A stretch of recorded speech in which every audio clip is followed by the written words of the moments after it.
Hello, I'm Dr. Stephen Hassan, and I'm absolutely delighted to have Matthew Winkler on with me as a guest. Matthew is a catalyst for positive transformation. He's taught writing and literature in secondary schools and colleges in China, Japan, and the United States. His viral TED Ed video, What Makes a Hero, with 8 million views, and his nonfiction book, Mentoring Teenage Heroes, highlight the connections between storytelling and personal growth. Alongside his work as an educator, Matt has served in management roles in various industries. He's currently the Chief Operating Officer at Woodhall Press, publishing award-winning authors who discovering talented new writers I'll read that again. He is currently the Chief Operating Officer at Woodhall Press, publishing award-winning authors while discovering talented new writers. He also manages the Heroic Imagination Project, a global nonprofit dedicated to training ordinary people to aim heroically. He holds a master's degree in creative writing and Japanese, and you can find him at Matthew P. Winkler. Matthew, delighted to meet you, and I'm thrilled. I'm a big fan of Dr. Zimbardo, who is a mentor of mine since the 70s when I reached out to him trying to figure out influence and the Moonies and everything else. And he's been very much encouraging my career ever since. And when I said, Dr. Z, I want to promote the Heroic Imagination Project, I think it should be in the curriculum of every school in the world as a preventive education / inoculation program to teach young people, but everybody, about social psychology. He said, you need to interview Matt Winkler. So that's how I'm meeting you, Matt. And Yeah. thanks so much for taking the time. Oh, thanks for having me on the show. Really appreciate it, Dr. Hassan. Yeah, so my pleasure. So, Matthew, the idea simply, if I may say, and then I want you to take over, is the idea that everyone has a hero within themselves, but it's about understanding the social psychological dynamics, understanding yourself, being dialed into your conscience and your compassion, and basically doing the right thing when a situation presents itself. But you're teaching people, and especially young people with curriculum, how to think about themselves as heroes in waiting and in training for their chance to do the right thing. I'm passing the ball to you, Matt. Yeah, no, you hit the nail on the head. The Heroic Imagination Project, was born 11 years ago out of Dr. Zimbardo's original research into evil, right? Into, the Stanford Prison Experiment was his most famous experiment, and through that, he, his findings involved, this investigation around, I think he put it, the bad barrel makes bad apples, which make good apples into bad apples, something like that. The fact that your situation, the circumstances you find yourself in, will influence your behavior. And so, he started off studying about how people, you know, do evil, like perform bad acts, as a consequence of the influences around them. Right. And then he decided to flip it around, right? And try to understand better what makes people behave heroically. And that's, that research led to findings which, the Heroic Imagination Project is dedicated to taking that social science research, distilling it into a curriculum that we can then bring to ordinary people everywhere. And as you said, all the K-12 schools that we work with, and we also work with corporations and nonprofit groups and community organizations as well. That there's so much that we know about the human mind and how our environment and those around us influence the choices we make and the actions we take, that if people are given this information and they can look at themselves as from sort of a meta level and realize, oh, I'm behaving this way because of the wiring inside my skull. Then they can actually have a little bit of control to override that. And the most popular example we talk about is the bystander effect, where if you're alone and someone crashes on their bicycle in front of you, you are more likely, statistically, to help that person than if you have 10 people around you and you all watch that person crash on their bicycle. 10 people, you're most likely to just stand around, and that's just because of bystander effect, where it's a herd mentality. You don't want to be first, you don't want to stick out, and that's just wired into us. So Right. The once you social cues are nobody else is acting. Why should I? As opposed to what Dr. Z teaches is pretend nobody else is there and you fell. Would you want someone to help you? And if the answer is yes, then you should help. Right. Yeah. And to be that first person to realize, okay, no one's helping, I should help. Right. It's up to me now. Then and once that first, then very, there's a second, a third, and a fourth. And so that's just one example of the social science that we bring into these various programs, with the end result, the outcome, is that we want to build heroes, right? We want more people to operate in the world with their eyes open and kind of aware of their surroundings, watching for situations where, instead of just walking by, looking in their cell phones, if they realize, oh, this is a place where I can step in, even if it's not something heroic, even if it's just being a nice person, being altruistic. Right. um, but then that sort of habit leads to, if there is a situation where there's a little bit of danger, a little risk, you're more likely to take that risk. And then that is really a heroic act once there's some sort of sacrifice or risk involved. So Right. that's, in a nutshell, that's what we do. Yeah, so I just want to circle back and say Dr. Zimbardo wrote a book called The Lucifer Effect about the Zimbardo prison study. But in that volume, he also talked about the torture and abuse at Abu Ghraib prison.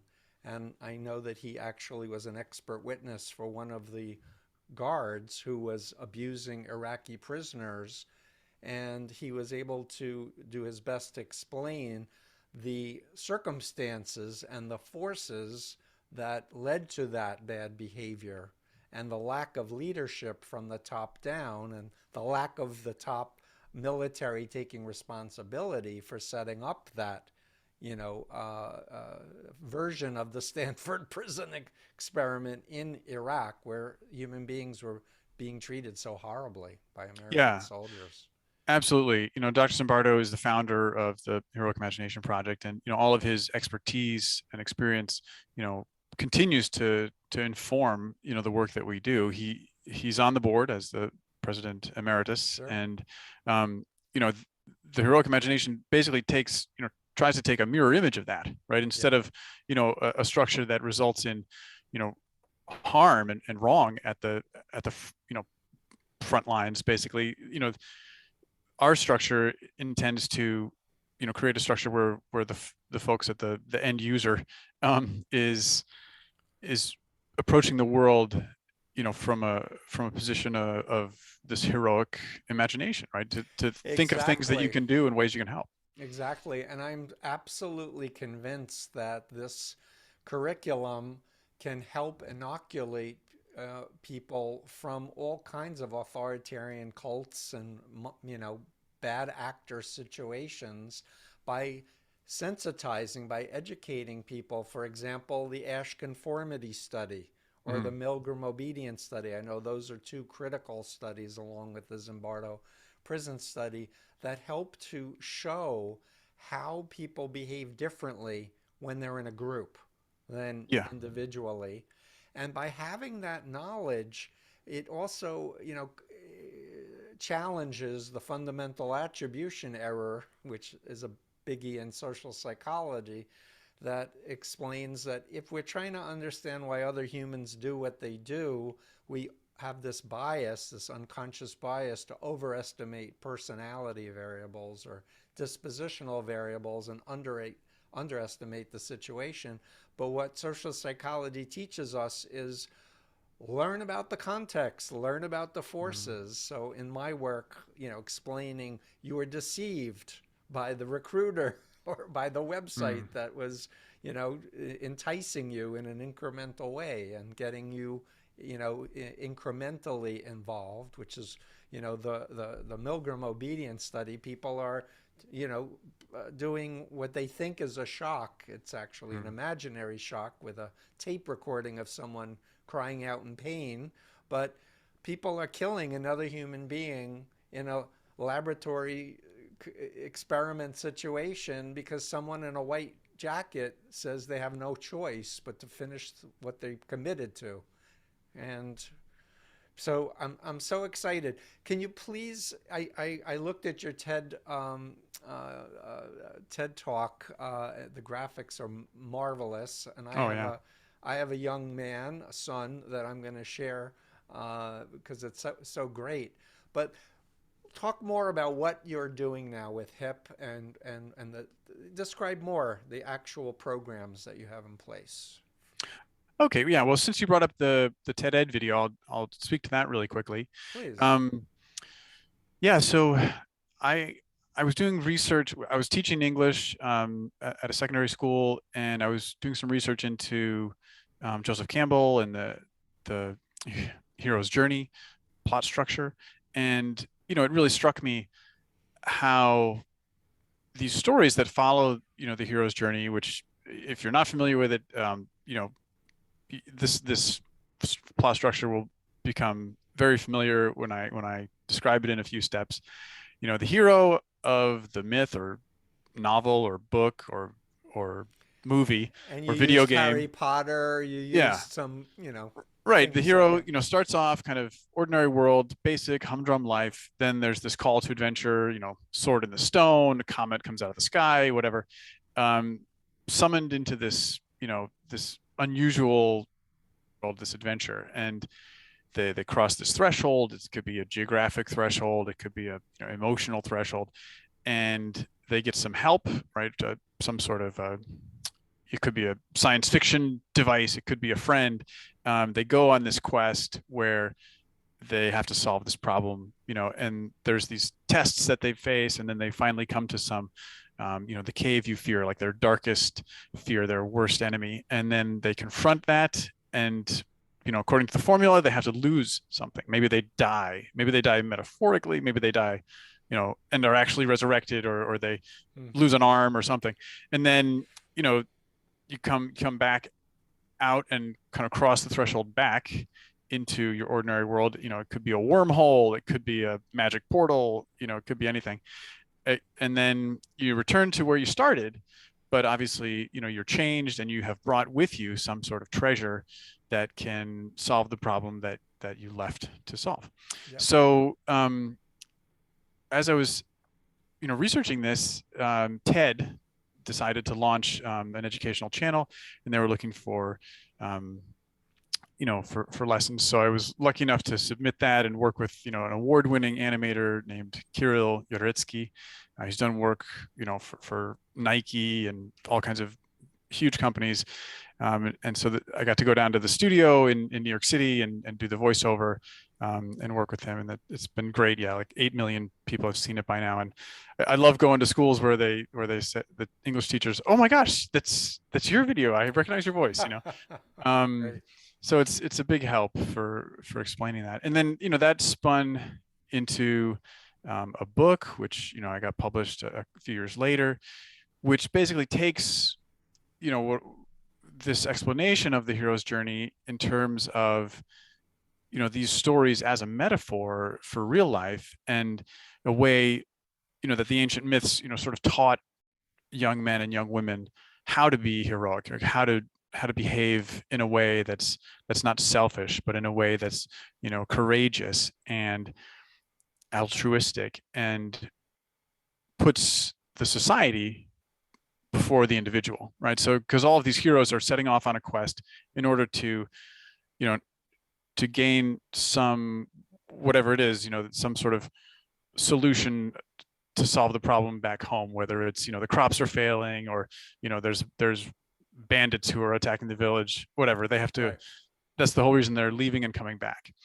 And so, I took that. The book has sort of three parts. There's one part that's this editorial that explains, how that metaphor reflects real life. And then I actually have two other threads that are woven in, which are biographical. I actually interviewed, some young people who recently finished their hero's journey of adolescence. And, I transcribe those conversations so that you can see an actual, person, a teenager, and how, what was their call to adventure in their lives, and what was their darkest moment, and how did that affect them going forward, and how did they use what they learned to, live a better life. So so that's the book. And It's wonderful. And stories are one of the most effective ways to share experience and expand people's perspective. But can I assume, because I know Dr. Zimbardo's work so well, and I know Hipha has been, germinating over the last 12 years, that this is just really on a very personal level, about doing the right thing as opposed to serving an ideology or a country or a party or some institution, but really getting people to put themselves in another person's shoes and kind of ask the question, if something was happening bad to me, like if I'm a Dutch person and the Nazis are saying, turn in your neighbors who are Jews, am I going to obey the Nazis, or am I going to do the heroic thing, risk my life possibly? But if the situation was reversed and the Nazis were coming after me, a Catholic, would I want my Jewish neighbors to help me if the Nazis were coming after the Catholics? Am I on target, or? Well, yeah, I mean, that's definitely a case that would match up with, doing a heroic act. And, we, the way that we, enter into, K-12 schools, I mean, and, introduce the curriculum is the example that comes up a lot in the K-12 situation is bullying, right? It's not so much the Nazis are in your hometown, but, Right. There's kids who get bullied in school, and it's very common, for everyone else to just stand there and do nothing, right? Just watch. Yeah, I got And bullied. yeah, well, yeah, I mean, I can relate. sure. And, the tough thing is, as kids are developing, um, there's usually not, like a single bully in the school like you see in 1980s films, but there's, it's usually your friends who are doing it. They're just picking on you this day, and, and going to be the bully. The one thing that's an important distinction, the reason that it's not called the Hero Project, it's called the Heroic Imagination Project, is because you can be heroic this morning and you can be a jerk this afternoon. It's about the action. Mm. So, to your question about, is this, sort of the golden rule? Would I want to be treated this way? Would I want someone to step in and help me? Definitely, that feeds into empathy, where, our research into heroic actions has, surfaced a few different factors that most people who share in common. And, empathy is one of those, that their sort of in-group, out-group dividing line is very expansive. They can look at someone who doesn't, look anything like them, and they can consider that person part of their in-group, because they have developed empathy. And, there's obviously many different ways to develop empathy, but part of the HIP, curriculum endeavors to do that. Mm-hmm. That's awesome. So talk about the different things. You talked about K to 12. What other things are you doing in terms of advancing this knowledge? Yeah, so um, we'll often be partner with corporations who are concerned about the culture inside their company, and you can look at uh, you know business psychology or even just operational management, and there's so you know how happy your employees are has a big effect on your productivity and on your turnover. Um, so it does matter. Culture does matter, and you don't have to watch too many Simon Sinek videos to get that point.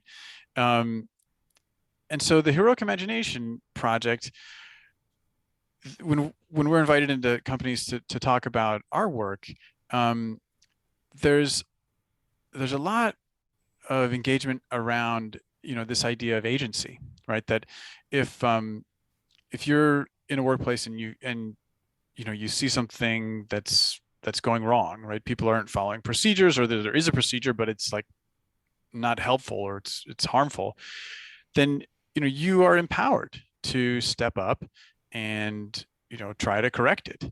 Um, and a lot of times, this sounds like lip service, and employees are afraid to take that risk. Right. And so if a company is going to have an on-site event or a video event, and ask someone from the Heroic Imagination Project to come in and espouse that carries a lot of weight, and the employees tend to think, okay, wow, I guess this is for real, that this isn't um, just CYA, that the companies really do want us to take in, um, and it's but it's in a way that's not um, like a gotcha approach, and this is the same thing we have with schools, where they've tried like anti-bullying programs, and if which are very negative, and like if you get caught you will go to the principal's office and this sort of thing. Whereas we're coming at it from a positive way. We're empowering all the students kind of from the grassroots to, and empowering the bullies too. Use that agency that you're using, for your own interest, and turn it around and, help someone. And so, at the corporate level, the folks who are, doing this stuff and oblivious that they're the action, they're who we're talking about. Yep. They can, flip it around and, start to look for opportunities to, to improve the culture, to benefit the society. And there's, as an educator, I remember reading a book. It was written by I forget his name, one of the authors who's studying, boys and kind of the boy code. And he wrote, you can't turn a bully into a peacenik, but you can turn a bully into a knight. And that's always stuck with me, because it's about agency. If you're bullying someone, then you're taking, your interests and you're imposing them on someone else. So you know how to do that. You have those, abilities, and you're fearless enough to, assert what you want onto the world.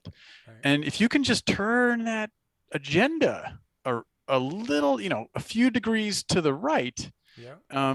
then that person can be a powerful force for good.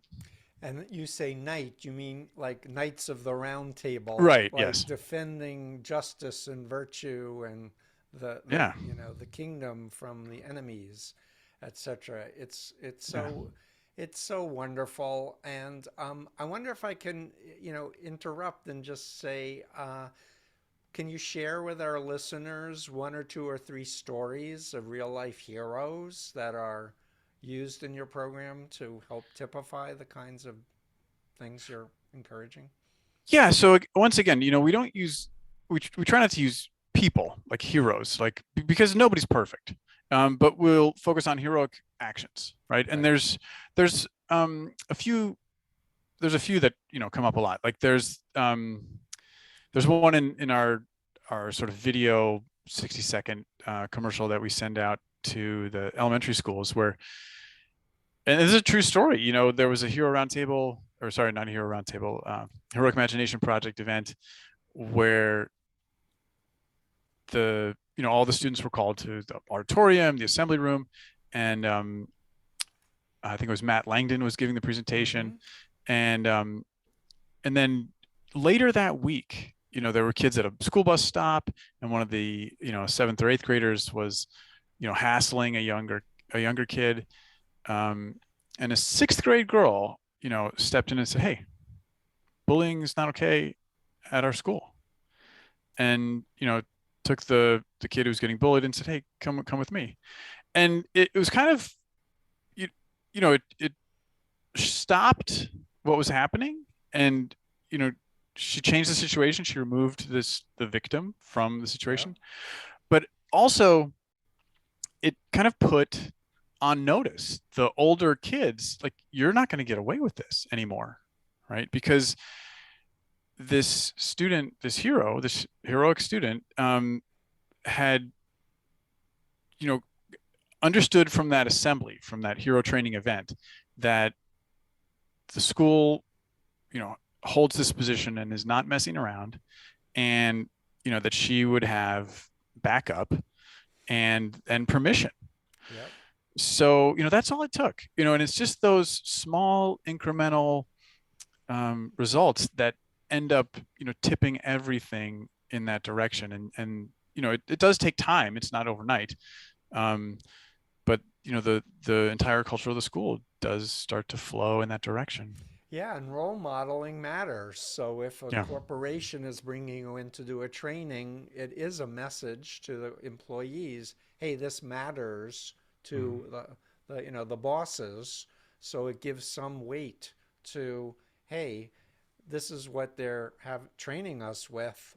So if we do it, we're not going to get punished if we're going to stand up for the right thing. Yeah, and I'll give you another example. I mean, the Heroic Please. Imagination Project is a global organization, and we try to find examples all over the world. And one of the board members, Ari Cohen, is a professor in Nebraska, and he was involved with a group who recently helped bring an Afghan interpreter over to the United States for safety. And as I was learning more about that story, it became clear that, and reading that interpreter's um, interviews, and same with some other interpreters.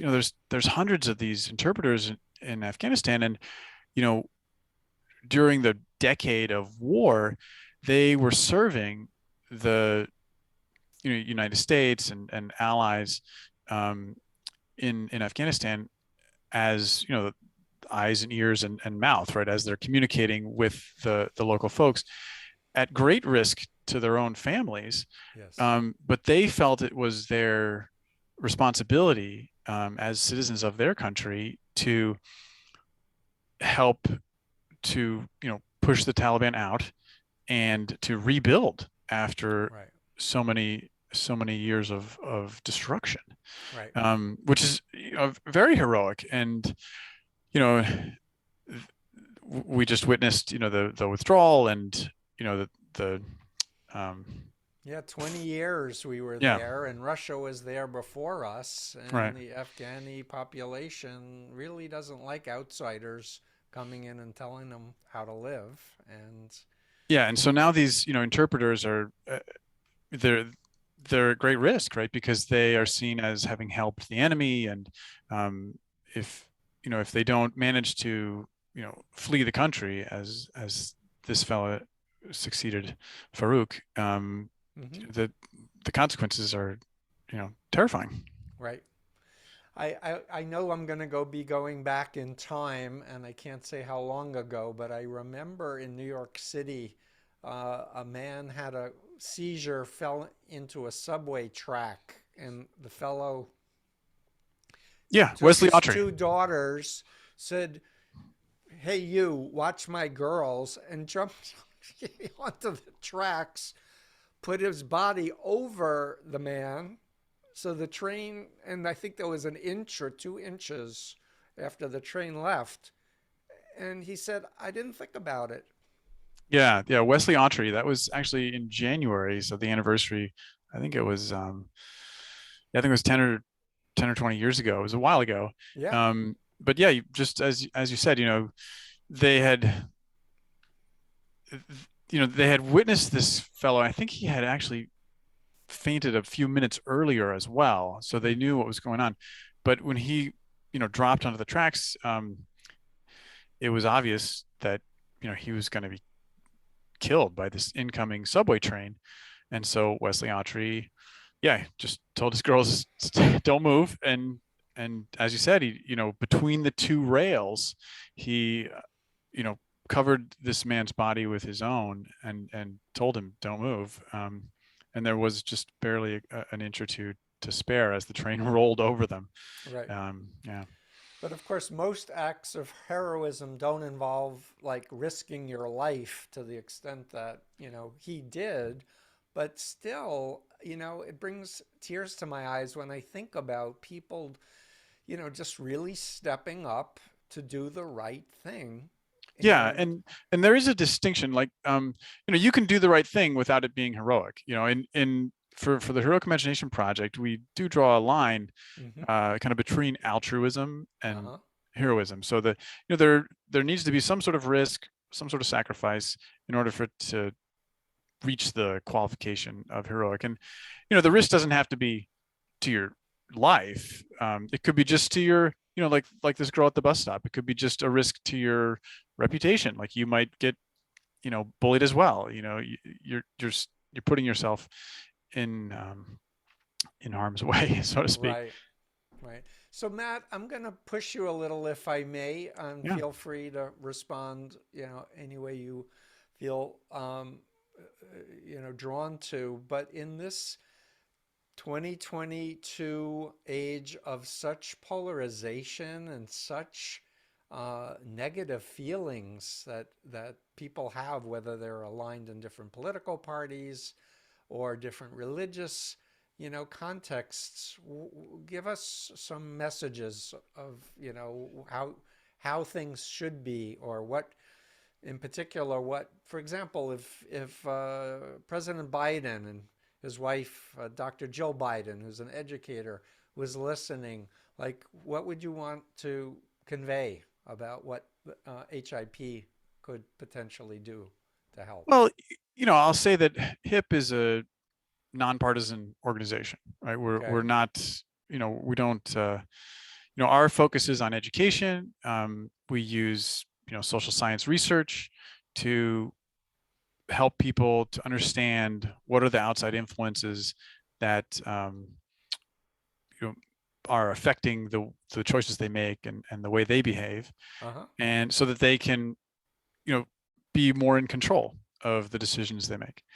Um, and I think that that's universal. I mean, if there's a private school that's very liberal leaning, or a private school that's very conservative leaning, HIP has our programs can be used in both of these schools, because it's just about being more heroic. And I don't think that any teacher or any student is going to say, well, we don't want any heroism here. Right.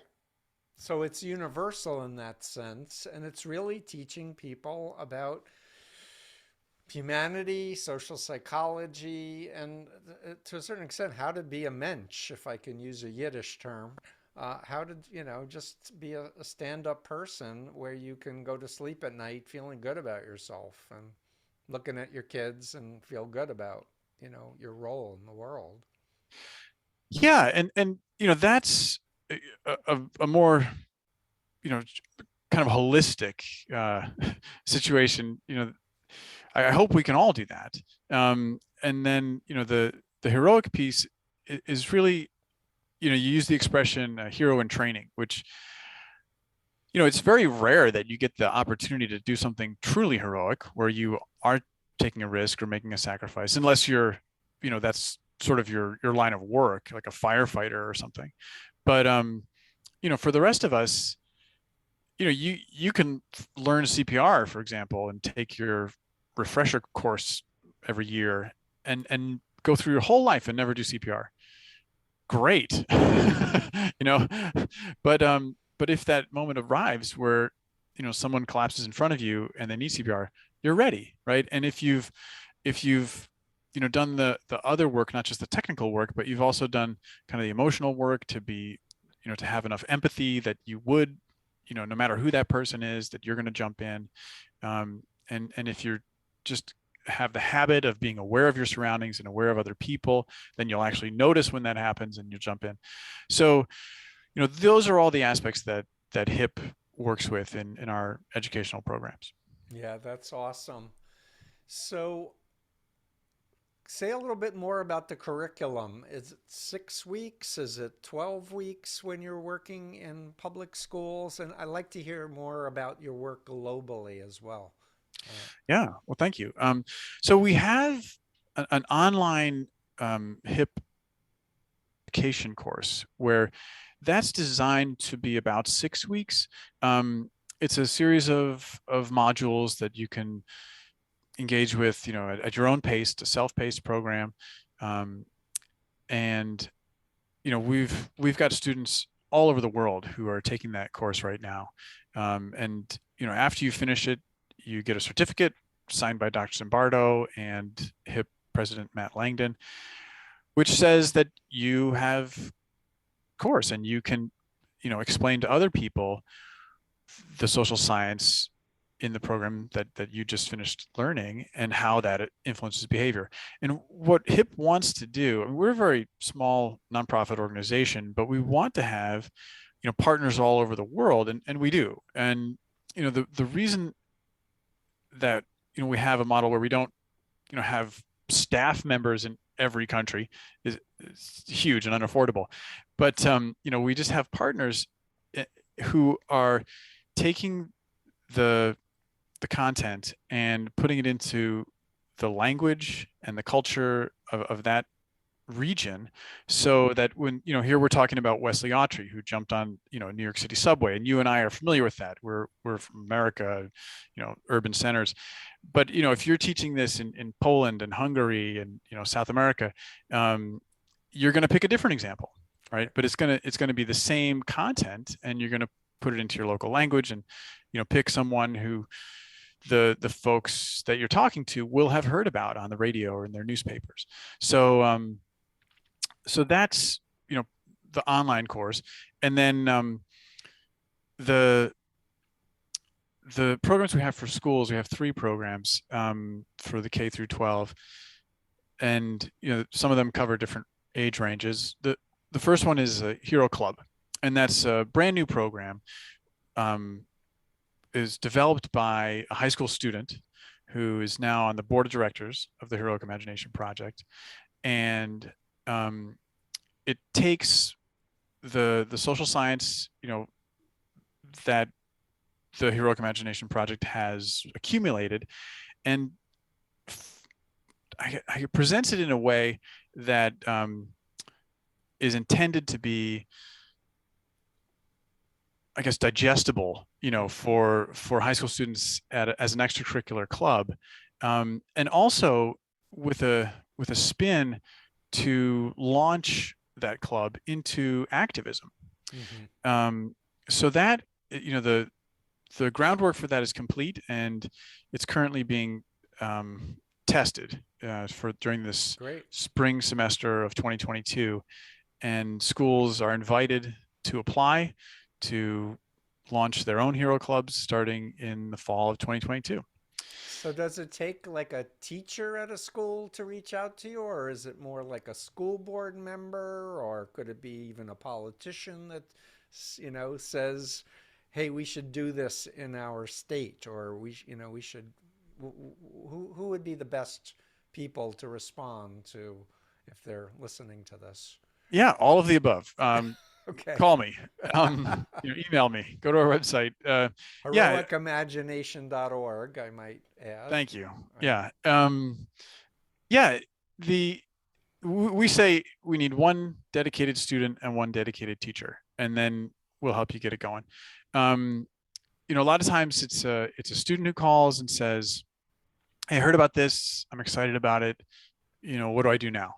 And then we say, "Well, you need, just like you have to go through the procedures that are established at your school for initiating any new club or after school activity. And typically that involves, a faculty member who's going to facilitate. And then it'll usually be, a three-way Zoom call. The three of us talk about it, um, and we have a better understanding of, how often can this club meet? What is the age group? And then, we start to take it from there and go through the red tape that applies to that particular school. So that's the Hero Club. And then we also have two other programs that apply to the K through 12. One of them is the Hero Lessons, which is a database of 20-minute lessons that are designed to not require any teacher preparation, because teachers are busy enough just Right. teaching their classes and correcting papers and prepping, and you and I both know that as educators. Right. So the idea is that if you have a group of students and you give them one of these lessons, it's typically like a 5 or 10 minute video that goes through a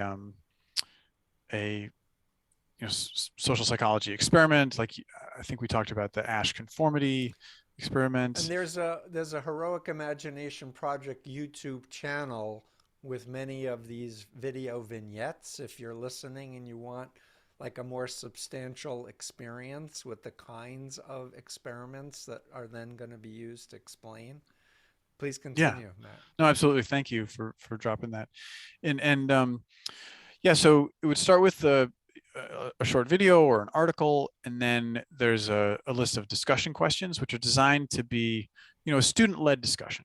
So, the teachers could rotate that responsibility through the group, and, the teacher can be facilitating. But at the secondary level, you really want the students to be grappling with this, semi-independently. So, and schools are using that in their health courses or psychology courses, or if there's a period that's dedicated to advisory, something like that. This is a great time to, I would to think really civics would be a great civics. area, Yeah, absolutely. Yeah. And then the third program that we offer for the K-12 is a, hero training, right? An event where either remotely or in person, members of the HIP staff will, visit the school and, do a presentation. And that could be just one day, or it could be a series.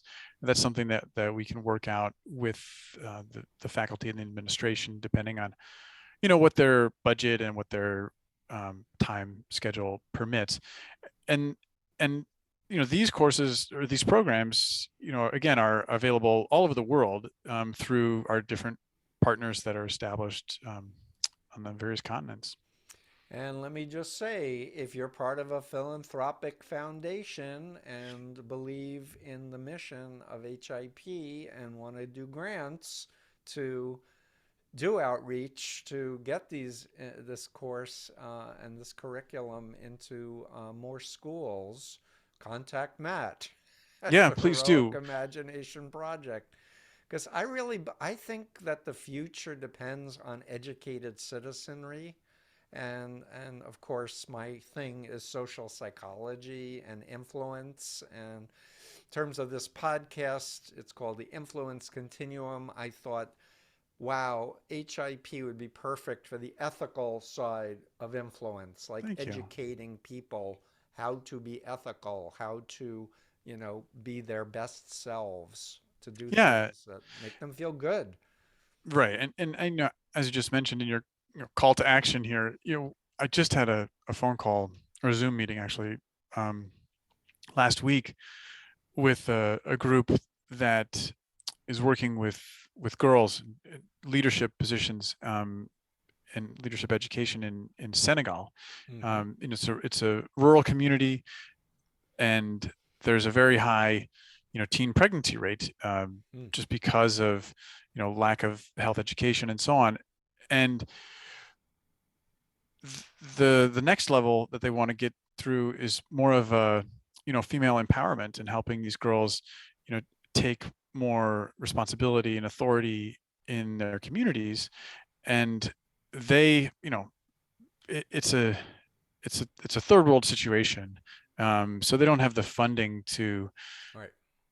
to invest in a program like this at the levels that we're working with schools in the San Francisco Bay Area, for example. So we really depend on sponsors and donors to help us allow programs like this one in Senegal to have access to these programs, because we need to keep the lights on as well.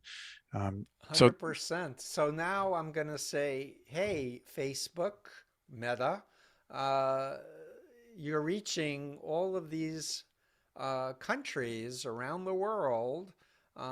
This would be a great program to amplify, to take the heat down from polarizing rhetoric and, upsetting news. This is a feel good, wow, I learned something today curriculum. that'd be great. Yeah, we'd love Mark Zuckerberg to put Hip in more people's feeds. That'd be super. And I should shout out and thanks, give thanks to all the donors who have signed up to support Hip this past year. Really appreciate it. And some folks are even doing recurring contributions, which is really helps us continue this mission. Yeah, it's awesome. So do you talk about human rights explicitly in any of the curriculum, or is it kind of just an assumption that all people should be given basic, United Nations Universal Declaration of Human Rights Yeah, again, respect? yeah, I mean that's a very kind of top level concept. What we're talking about is really just conveying these pretty basic social science findings and making people aware of those. But it ends up leading to conversations um, that are framed around a very personal scene, but speak to this larger question that you just raised about a more universal standard. So you know there's a study that we show where it was a big like college football weekend, and Mm-hmm. um, the some students, some psychology students who were um, testing a theory. They put on the home team jersey, and of course, there's all this traffic right coming in to watch the big game. They put on the home team jersey, and they stood by the side of the road with a disabled vehicle, and to collect the data how many people stopped over to try and help, and then they switched jerseys and put on the visiting team jersey, and they collected data how many people stopped to help, and it was much fewer. And this speaks to that sort of in-group out-group. But when you show um, a group of people this result, they understand it immediately, but then the second step is that they think, wow, if I was in that traffic jam, what would I do? Like, would I laugh at the visiting team fans who were stuck on the side of the road, or would I help?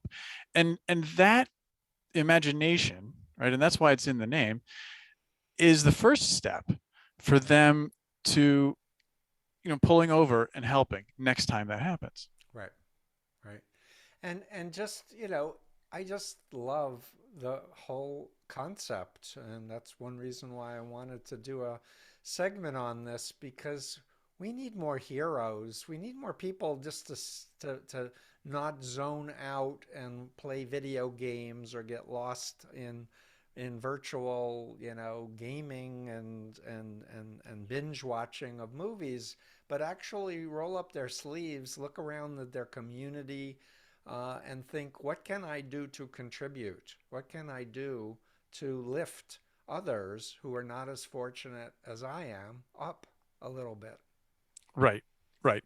Yeah, and activities like the Hero Club and all of the work that HIP does, our immediate focus is these sort of measurable things that you can turn left or turn right at that moment. but just as you said, that feeds out into your whole attitude and your whole approach to asserting your agency in a positive way for any of the problems that you notice as you're going through your daily life. Right.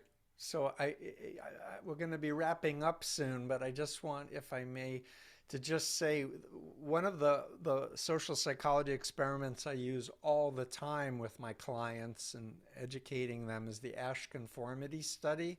Mm-hmm. And for our listeners, I just want to describe it's a social psychology experiment. It's started in the 50s by Solomon Asch, but it's been duplicated around the world thousands of times. But people come in thinking they're doing a visual perception experiment. There's an experimenter at the front of the room with with set of placards with a sample size line and then three lines of different lengths.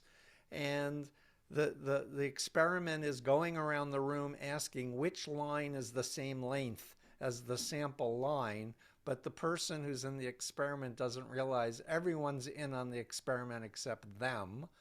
And after giving the right answer a couple of times, everyone starts giving the wrong answer together. And the purpose of the experiment is how many people will start to give the wrong answer, even though they can see with their own eyes what the right answer is. And the universal is somewhere around 2/3 give in to the group pressure rather than be the 1/3 heroic resistor of, wait a minute, you guys Yeah. got it all wrong. Can't you see this is the correct size? Right. And then what astounds me is nobody gets up to measure the lines, which is what I say when I'm working with clients. I'm like, always don't accept the choices given to you by an authority figure. Like, think, what's the third choice? What's the fourth choice? Or Yeah. what's within my power to reality test this scientifically?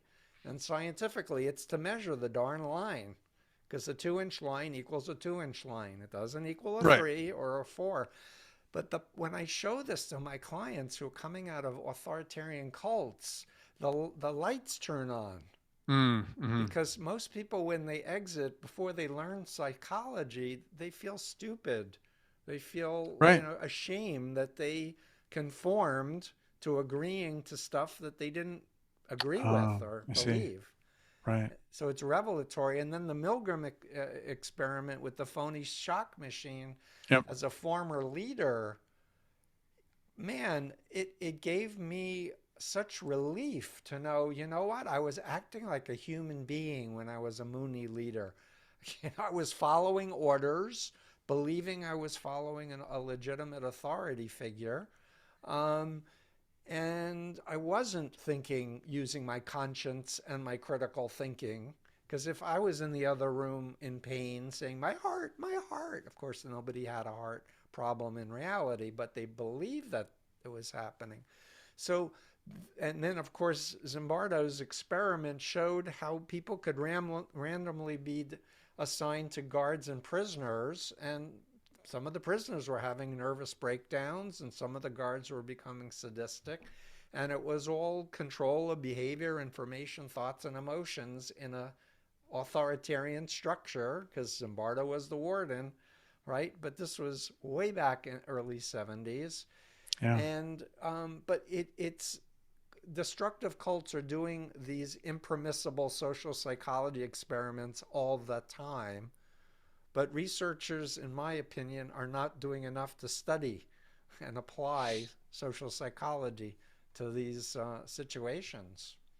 Yeah. No, that makes sense. And yeah, that's where HIP really does fit in that layer between the social science research and the regular ordinary folks. We are that application layer. Yeah, it's awesome. So we're going to wrap up, Matt. I give you the last words. Anything else that I didn't ask you about or things that you'd like to share with our listeners? It's all yours. No, I think you covered a lot of ground. Thank you very much, Dr. Hassan. Just want to invite anyone who's interested in any of the HIP programs to come, check us out on our website or our social media. Feel free to reach out directly, and we'd love to start a conversation.